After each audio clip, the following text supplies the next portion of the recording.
ఓం సాయిరామ్.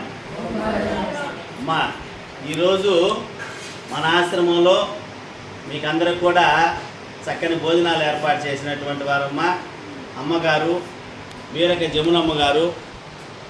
సూళ్ళూరుపేటలో బీరక వాళ్ళు అంటే తెలియనటువంటి వాళ్ళు ఎవరు లేరు. వాళ్ళకి తెలియదు అంటే వాళ్ళు స్థానికులు గారు ఎక్కడో బయట ఊరి నుంచి వచ్చారని అర్థం. బీరక వారు తెలియకపోయినా బీరక వీధి తెలుసుంటుంది బయట ఊరు వాళ్ళకైనా కూడా సరే.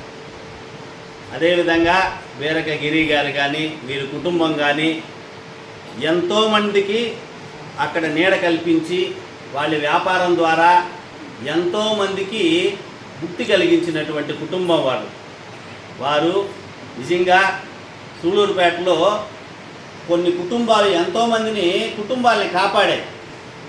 అటువంటి ఎంతోమందిని చేరదీసి కాపాడి వారికి ముక్తి కలిగించిన కుటుంబాల్లో మనం ముందుగా చెప్పుకోవాల్సిన వారు ఎవరన్నా ఉన్నారంటే అది బీరక వారు.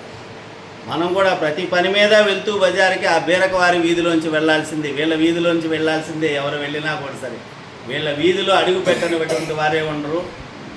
అటువంటి గొప్ప కుటుంబం ఈరోజు ఆ బీరక వారి కుటుంబం నుంచి జమునమ్మ గారు మన ఆశ్రమానికి వచ్చి మీకు అందరూ కూడా చక్కని భోజనాలు అవి ఏర్పాటు చేశారు. వారి కోడలు గారు రాంబాబు గారి సతీమణి వీరందరూ కూడా ఈరోజు మీకు మా అన్నప్రసాదాన్ని మీకు అందరికి కూడా ఇవ్వడానికి వచ్చారు. వాళ్ళందరికీ కూడా మనం చప్పట్ల ద్వారా ఒకసారి వారికి అభినందనలు తెలియజేస్తున్నామమ్మా.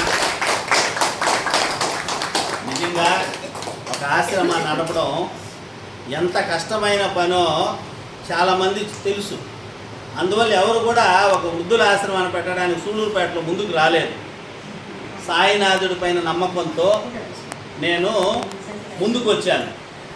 ముందుకు రావడానికి నాకు ఒక ధైర్యం ఏమిటంటే ఇటువంటి కుటుంబాలన్నీ కూడా ఉన్నాయి, వీరందరూ కూడా సహకరిస్తారు, ఈ ఆశ్రమాన్ని నడపగలము అనే ఒక ధైర్యం. నిజంగా ఆ ధైర్యాన్ని ఇటువంటి కుటుంబాలు వీరందరూ కూడా వమ్ము చేయకుండా 10 సంవత్సరాలుగా ఒక ఆశ్రమాన్ని ఒంటి చేత్తో నడిపించడానికి ఈ ఒక్కడికి వెనకాల వీళ్ళందరూ కూడా సరే వెనక ఒక అర్జునుడు యుద్ధం చేస్తుంటే వెనక ఉండి నడిపించినటువంటి కృష్ణుడిలాగా నేను ఒక్కడిని దీనికోసం పాకులాడుతూ ఉంటే ఇంతమంది నా వెనక ఉండి నడిపిస్తున్నారు. వీరందరూ కూడా మనం మనస్ఫూర్తిగా ఒకసారి అభినందనలు తెలియజేసి మీ కుటుంబం షిరిడి సాయినాథుని ఆశీస్సులతో మీ చల్లని దీవెనలతో నిండు నూరేళ్ళు ఆయురారోగ్యాలతో చల్లగా ఉండాలని ఈ కుటుంబం 10 కాలాల పాటు చల్లగా ఉండాలని మనస్ఫూర్తిగా భగవంతుని ప్రార్థించుకుంటూ ఈరోజు ఇక్కడికి విచ్చేసినటువంటి ఈ కుటుంబానికి మనం మరొకసారి భోజనాలు ఏర్పాటు చేసినందుకు వీరికి అందరికి కూడా మనం కృతజ్ఞతలు తెలుపుకుందామమ్మా. అన్నదాత సుఖీ భవ, అన్నదాత సుఖీ భవ, అన్నదాత సుఖీ భవ. समर्थ सद्गुरु साईनाथ महाराज की, समर्थ सद्गुरु साईनाथ महाराज की, समर्थ सद्गुरु साईनाथ महाराज की।